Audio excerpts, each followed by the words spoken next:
So before going into my screening of A Quiet Place Part 2, there was this one guy that came in and sat a couple rows in front of me, and at my first glance, I thought, that guy looks like Jason Momoa.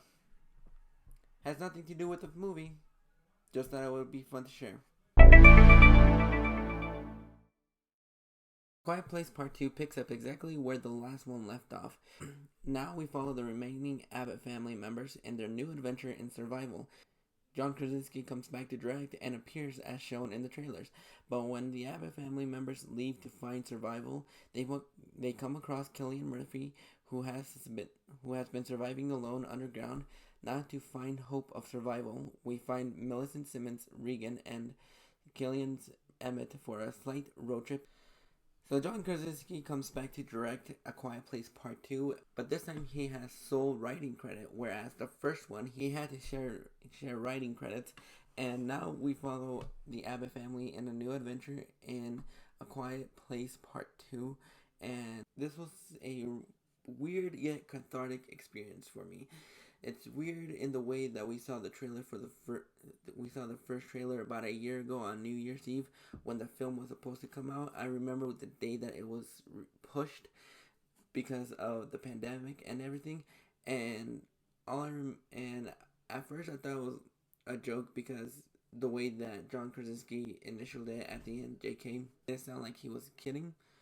But lo and behold, we finally get A Quiet Place Part 2. This is the film that I was looking forward to all year. There are some issues that I had with the film, but overall, I really enjoyed this film. It really does build up the suspense very well. It definitely tops the first one with everything that's going on. This is definitely a film you want to go watch in a packed house with people because it just brings you back into a sense of normality. My only worry was that this film was going to rely too much on flashbacks, and I'm glad that John kept the story moving forward instead of going back and forth with flashbacks.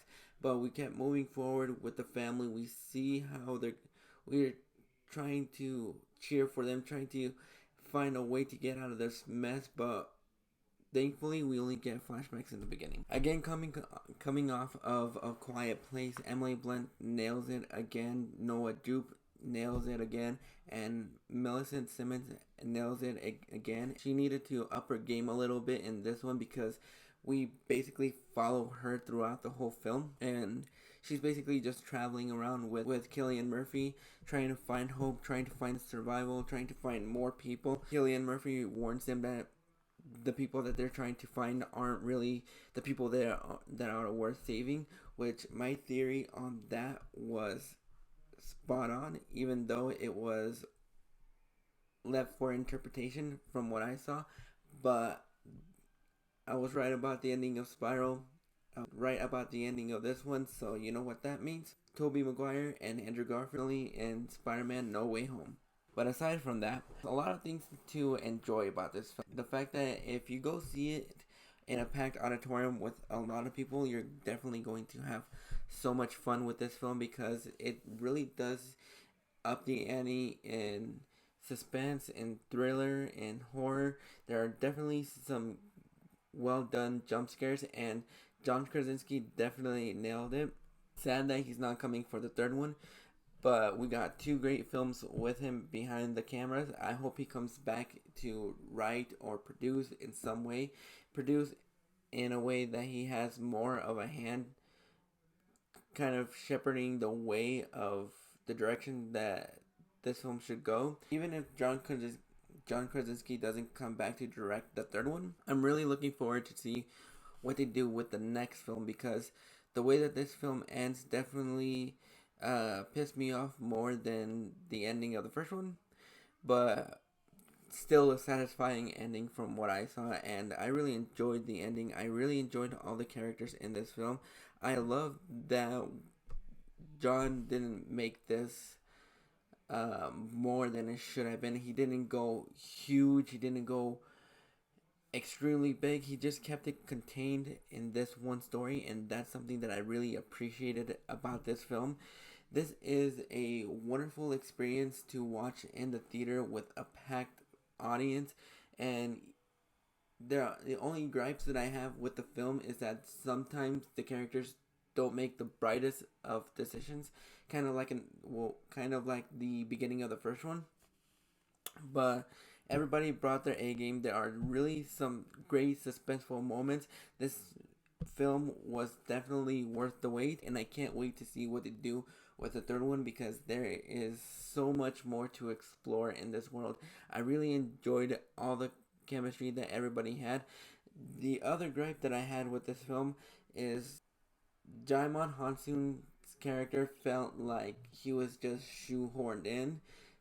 One thing, and the way that it's a mixed bag is that you really kind of didn't really need him there. It would have been great if you didn't divide the characters, because I think the way that the film could have been, it would have been a little bit of a more satisfying ending. But overall, I really enjoyed this film, and if they decide to make more in this universe, I'm definitely going to be supportive, because this is a universe that I really want to go back and revisit and see what they do in more creative ways.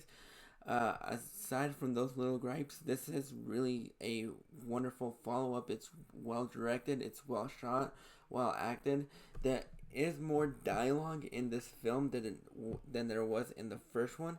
At first, there was a scene that didn't make sense to me, but then the more that I thought about it, then it made more sense. And the way that they cut the trailers for this film is really well done, because I thought the film was going in one direction, but it completely went in a separate direction, and that's one thing that I can praise the marketing for.